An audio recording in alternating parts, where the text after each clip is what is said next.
போதைப்பொருள் பழக்கம், கள்ளச்சாராய சம்பவம், அப்புறம் சட்டம் ஒழுங்கு பிரச்சனை, இந்த மாதிரி பல சென்சிட்டிவான விஷயங்களில் பிரச்சனை எழுப்பும் போதெல்லாம் ஒன்று அவர் மைக்கை அணைச்சிடுவாங்க, இல்லைன்னா பேசுகிறதுக்கு அனுமதி கிடையாதுன்னுவாங்க, இல்லை பேசிகிட்டு இருக்கும்போது பாதையில் நிறுத்த சொல்லுவாங்க. இது மாதிரி நடந்துகிட்ருக்கு.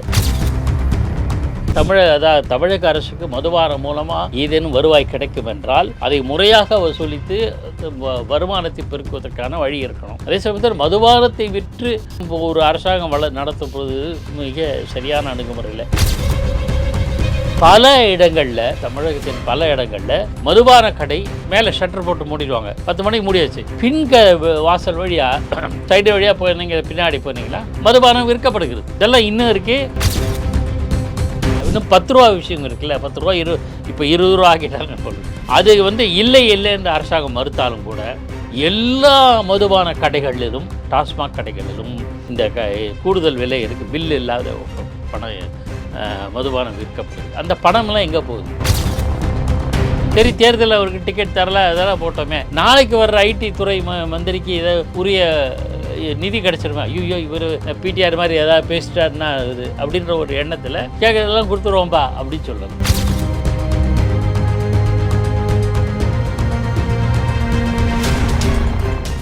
ரியல் ஒன் நண்பர்கள் நேயர்களுக்கு வணக்கம். தொடர்ச்சியாக பல்வேறு முக்கியமான தகவல்களை நம்முடைய வாசகர்களுடன் பகிர்ந்து வரும் மூத்த பத்திரிகையாளர் பாக்கி அவர்கள் நம்முடைய இணைந்திருக்கிறார். வணக்கம் சார். வணக்கம் சிவா. இன்னைக்கு பார்த்தீங்க அப்படின்னா சட்டமன்றத்தில் அதிமுக வெளிநடப்பு செய்திருக்காங்க. என்ன கருத்துக்களை முன் வச்சிருக்காங்க எடப்பாடி பழனிசாமி அப்படின்னா, சட்டமன்றத்தில் எந்த விஷயம் குறித்தும் விவாதிப்பதற்கு அனுமதி கொடுக்க மாட்டேங்கிறாங்க. குறிப்பாக இந்த டாஸ்மாக் விவகாரம் குறித்து விவாதிப்பதற்கு சட்டமன்ற தலைவரிடம் அனுமதி கேட்டபோது அனுமதி கொடுக்க முடியாது, திட்டவட்டமாக கொடுக்க முடியாது அப்படின்னு சொல்லி தெரிவிச்சிட்டாங்க. மக்களுடைய பிரச்சனைகளை சட்டமன்றத்தில் பேச முடியலை, பேசுவதற்கு அனுமதி கொடுக்க மாட்டேங்கிறாங்க. அதே நேரத்தில் இந்த டாஸ்மாகில் ஈடி ரெய்டு நடத்தி பல்வேறு தகவல்களை வெளியிட்ட பிறகும் ஆளும் திமுக அரசாங்கம் அது குறித்து எந்த ஒரு கருத்துக்களையும் இந்த நிமிடம் வரைக்கும் தெரிவிக்க மாட்டேங்கிறாங்க. ஸோ சட்டமன்றத்திலையும் விவாதிக்க மாட்டேங்கிறாங்க அப்படிங்கிற கருத்துக்களை முன் வச்சிருக்காங்க. இதை எப்படி சார் பார்க்குறீங்க? இது மட்டும் இல்லை, எடப்பாடி பழனிசாமி, எதிர்க்கட்சி தலைவர் எடப்பாடி பழனிசாமி கடந்த காலங்களில் கூட, கடந்த ஆண்டு கூட நினைக்கிறேன், போதைப்பொருள் பழக்கம், கள்ளச்சாராய சம்பவம், அப்புறம் சட்டம் ஒழுங்கு பிரச்சனை, இந்த மாதிரி பல சென்சிட்டிவான விஷயங்களில் பிரச்சனை எழுப்பும் போதெல்லாம் ஒன்று அவர் மைக்கை அணைச்சிடுவாங்க, இல்லைன்னா பேசுகிறதுக்கு அனுமதி கிடையாதுன்னுவாங்க, இல்லை பேசிகிட்டு இருக்கும்போது பாதையில் நிறுத்த சொல்லுவாங்க. இது மாதிரி நடந்துகிட்ருக்கு. அதாவது ஒரு பொருளை விவாதிச்சுட்டு அந்த விவாதத்துக்கு அப்புறம் ஃபாலோ அப் என்ன ஆக்ஷன் அப்படிங்கிற போகலாம், அதுதான் நல்லது. விவாதமே கூடாது என்பது என்ன அணுகுமுறையும் தெரியல. அதுவும் குறிப்பாக இந்த சபாநாயகர், இப்போது இருக்கிற சட்டப்பேரவைத் தலைவர், முந்தைய காலங்களில் இருந்த மாதிரி, இப்போ பிடிஆர் பழனிவேல்ராஜன் இருந்தார், இப்போ மந்திரியாக இருக்கார், ஐடி மினிஸ்டர், அவருடைய அப்பா, அவரெல்லாம் ஸ்பீக்கராக இருந்தபோது எந்த விதமான இதுவும் குறுக்கீடெல்லாம் சுமூகமாக இருந்தது, யாருக்கும் பாரபட்சம் கட்டதில்லை. தமிழ் குடிமகன் ஸ்பீக்கராக இருந்திருக்காரு. ஆனால் இவர் ஒரு முழுக்க ஆளுங்க தரப்பினருக்காகவே சாதகமாகவே ஆகிட்டுருக்காரு.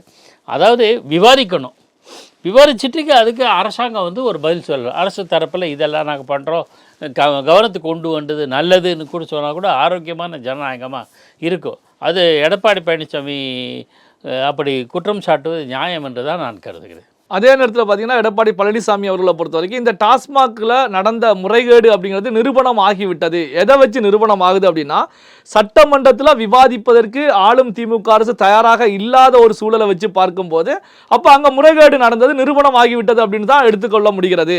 குறிப்பாக பாட்டிலுக்கு 10 ரூபாய் அப்படிங்கிறதையும் பட்டியல் போட்டு காமிச்சிருக்காங்க. 10 ரூபாய் அப்படின்னா ஒரு நாளைக்கு சுமார் 1.5 கோடி பேர் டாஸ்மாக் கடைகளில் போய் சரக்கு வாங்கி குடிக்கிறாங்க. அப்போ ஒரு நாளைக்கு 15 கோடி ரூபாய், மாதத்துக்கு 450 கோடி ரூபாய், வருஷத்துக்கு 5400 கோடி ரூபாய் முறைகேடு நடந்திருக்கிறது அப்படிங்கிறதையும் சுட்டி காட்டுறாங்க. அதே நேரத்தில் பார்த்தீங்கன்னா இந்த டாஸ்மாகை பொறுத்த வரைக்கும் 2023-2024 காலகட்டத்தில் இருந்ததை விட 2024-2025 காலகட்டத்தில் சுமார் 2448 கோடி ரூபாய் வருமானம் அதிக அளவு ஈட்டி இருக்கிறது அப்படிங்கிறதும் ஒரு புள்ளி விவரமாக வெளிவந்திருக்கு. இதை எப்படி பார்க்க? இல்லை, இதில் இன்னொரு விஷயம் நீங்கள் கவனிக்கணும். சில அதிகாரிகள் அந்தந்த மாவட்டத்தில் டாஸ்மாக் வருவாயை அதிகரிக்க வேண்டும், இந்த மார்க்கெட்டிங் கார்ப்பரேட் நிறுவனங்கள் தங்களுடைய ப்ராடக்டை உற்பத்தி பொருள் விற்பனை செய்வதற்கு டார்கெட் ஃபிக்ஸ் பண்ணாங்க. ஒரு மாதத்தில் ஒரு 15 கார் விற்கணும் ஒரு நபர் அப்படிங்கிற மாதிரி ஒரு டார்கெட் ஃபிக்ஸ் பண்ணாங்க, இலக்கு நிர்ணயிக்க. அது வந்து சாராயத்துக்கு நிர்ணயிச்சாங்க. சாராயத்துக்கு நிர்ணயிச்சு அதன் மூலம் கிடைக்கிற வருவாய் அதிகரிக்க வேண்டும் அப்படிங்கிற அளவுக்கு மோசமான ஒரு அணுகுமுறை கடைப்பிடிக்கப்பட்டது. அது காணொலியாக சமூக ஊடகங்களில் வெளியானது, எல்லாருக்கும் தெரியும். அப்போ அதெல்லாம் பார்க்கும்போது இதை எங்கே கொண்டு போய் முடியும் அப்படிங்கிறது ஒன்று. இதெல்லாம் எதிர்க்கட்சி தலைவர் சுட்டி காட்டுறது. ஆனால் ஒரே ஒரு கருத்தை நான் சொல்லியே தீர்வேன், இதில் எனக்கு மாற்று கருத்தே கிடையாது. திமுகவோ அதிமுகவோ யார் வந்தாலும் இந்த மதுபான விஷயங்களில் நடத்துகிற முறைகேடுகளை வந்து யார் தடுக்க போகிறாங்க? யாரை பூனைக்கு மணி கட்டுறதுங்கிற மாதிரி நாளைக்கு எடப்பாடி பழனிசாமி வந்தாலும் அவர் மீது இந்த புகார்கள் எழத்தான் செய்யும். இதை கட்டுப்படுத்துறதுக்கு என்னென்ன வழி? முறையாக தமிழக அரசுக்கு மதுபானம் மூலமாக ஏதேனும் வருவாய் கிடைக்கும் என்றால் அதை முறையாக வசூலித்து வருமானத்தை பெருக்குவதற்கான வழி இருக்கணும். அதே சமயத்தில் மதுபானத்தை விற்று நாம் ஒரு அரசாங்கம் நடத்துவது மிக சரியான அணுகுமுறை இல்லை. இப்போ பீகாரில் மதுவிலக்கு அமலுக்கு வந்திருக்கிறது, குஜராத்தில் வந்திருக்கு. நீங்கள் உடனே சொல்ல அதெல்லாம் வந்து மத்திய அரசாங்கத்தினுடைய அனுசரணையாக இருக்கிற மாநிலங்கள், அதனால் அள்ளி கொடுக்குறாங்க, அவங்களுக்கு நிதி பிரச்சனையே இல்லை அப்படின்னு. அதெல்லாம் சரியில்லை. நீங்கள் நிதியை பெருக்குவதற்கான வழிமுறைகளை காண வேண்டும். மதுவிலக்கு ஒரே நாளைக்கே கொண்டு வந்து ஒரு கையெழுத்து போட்டு நிறுத்த முடியாது. அது வந்து திமுக சொல்லுவே தவிர தமாஷும் நிச்சயமாக அதெல்லாம் நடக்காது. படிப்படியாக குறைக்கிறதோடு முறைப்படுத்த வேண்டும் எல்லா விஷயங்களையுமே. இப்போ சினிமா காட்சிகள் இருக்குதுன்னு வச்சுங்களேன், ஒரு நாளைக்கு 10 காட்சிகள் விடியற் காலையில் பொழுது விழிவதற்கு முன்பு நள்ளிரவெல்லாம் காட்சி காட்டி அதன் மூலம் வருவாய் பெருக்கிறதெல்லாம் அது வந்து சமூகத்துக்கு கேடானது. நீங்கள் பொருளாதாரத்தை மேம்படுத்துவதற்கு பல்வேறு வழிகளை கடைப்பிடிக்கலாம். அதில் ஒரு வரம்பு இருக்கணும். திரைப்பட காட்சிகள்லாம் சிறப்பு காட்சிகள் விடியற் காலையில் 2 மணி 3 மணி 4 மணிக்கெல்லாம் ஷோ பண்ணி அதன் மூலம் வருவாய் ஈட்டுறது அதெல்லாம் அதே மாதிரி தான் மதுபானத்திலையும். இத்தனை மணி நேரம் ஒர்க்கிங் ஹவர்ஸா, அந்த பணி நேரத்தை அவ்வளோதான் இருக்கணும். அதுக்கு மேலே நீங்கள் எடப்பாடி பழனிசாமி மற்றவர்கள் சொல்லாத சில விஷயங்கள் பல இடங்களில், தமிழகத்தின் பல இடங்களில் மதுபான கடை மேலே ஷட்டர் போட்டு மூடிடுவாங்க. 10 மணிக்கு மூடியாச்சு, வாசல் வழியாக சைடு வழியாக போயிருந்தீங்க, பின்னாடி போனீங்களா மதுபானம் விற்கப்படுகிறது. இதெல்லாம் இன்னும் இருக்குது. பல ஊடகங்கள் பல சந்தர்ப்பங்களில் ஃபோட்டோ எடுத்து ரிஸ்க் எடுத்து ஃபோட்டோவாக தான் எடுத்து பிரசுரம் பண்ணியிருக்காங்க. அதுக்கெல்லாம் ஒரு செவி மடிப்பதில்லை. இன்னும் 10 ரூபா விஷயம் இருக்குல்ல, 10 ரூபா இப்போ 20 ரூபா ஆகிட்டாங்க பொழுது.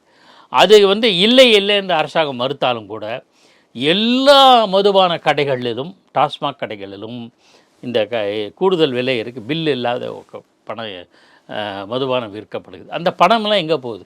இன்று வரை அதுக்கு சரியான பதில் கிடையாது. அது நிச்சயமாக கட்டாயமாக வசூலிக்கப்படுது. ஏன் ஜிபே வைக்கிறதுக்கு என்ன? ஜிபே மதுபானத்து கடைகளில் இருக்கா இல்லையான்னு தெரியாது.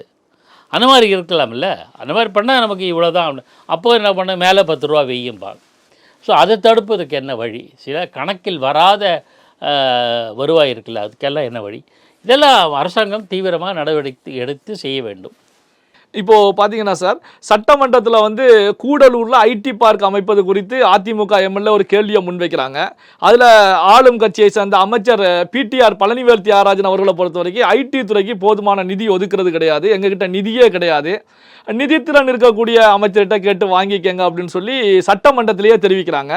உடனே சபாநாயகர் அவர்களை பொறுத்த வரைக்கும் ஒரு கருத்துக்களை பதிவு பண்ணுறாங்க. என்ன கருத்துக்கள் அப்படின்னா, இந்த விஷயம் குறித்து நீங்கள் சிஎம் கிட்ட போய் பர்சனலாக பேச வேண்டிய விஷயத்தை எதுக்கு சட்டமன்றத்தில் பேசுகிறீங்க, சட்டமன்றத்தில் பாசிட்டிவான விஷயங்களை மட்டும் பேசுங்க அப்படின்னு சொல்லி ஒரு அறிவுறுத்தலை முன்வைக்கிறாங்க.